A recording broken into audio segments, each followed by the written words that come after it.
Levez vos yeux en haut. Hénoch plut à Dieu.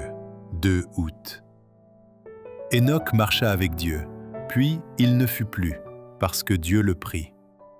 Genèse 5, verset 24.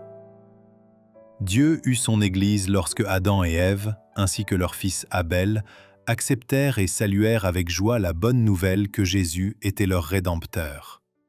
Ils comprirent aussi complètement que nous la comprenons à présent, la promesse de la présence de Dieu parmi les hommes. Chaque fois qu'Hénoch trouvait 1 ou 2 âmes disposées à écouter son message, Jésus se joignait à eux dans leur culte à Dieu. Au temps d'Hénoch, il y en eut certains, parmi les méchants, qui se convertirent. Le Seigneur n'a jamais privé de sa présence ses quelques fidèles, ni laissé le monde sans un seul témoin. À son époque, Hénoch était prédicateur de la vérité. Il enseignait la vérité, il vivait la vérité, et le caractère de celui qui marchait avec Dieu était en parfaite harmonie avec la grandeur de sa mission sacrée. Hénoch était un prophète dont les paroles étaient inspirées par le Saint-Esprit. Il était une lumière dans les ténèbres de l'immoralité, un homme modèle, un homme qui marchait avec Dieu, obéissant à la loi de Dieu, cette loi à laquelle Satan avait refusé d'obéir, celle qu'Adam avait transgressée.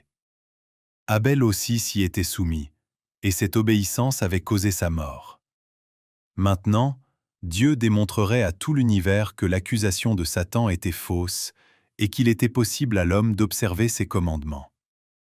Il démontrerait que l'homme, bien que pécheur, pouvait entretenir de bonnes relations avec Dieu, qu'il pouvait avoir la pensée et l'esprit de Dieu et représenter symboliquement le Christ. Hénoch, ce saint homme, fut choisi par Dieu pour dénoncer la méchanceté du monde et pour démontrer qu'il est possible aux hommes de garder la loi de Dieu.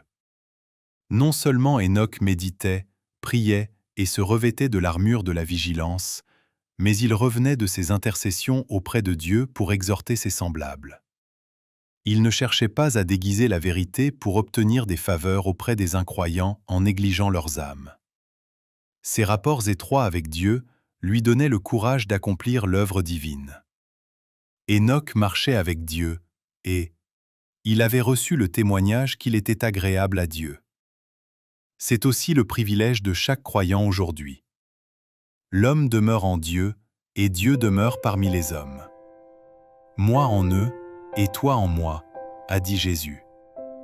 Marcher avec Dieu et avoir la certitude de lui être agréable est une expérience qui n'est pas seulement réservée à Hénoch, à Élie, aux patriarches, aux prophètes, aux apôtres et aux martyrs.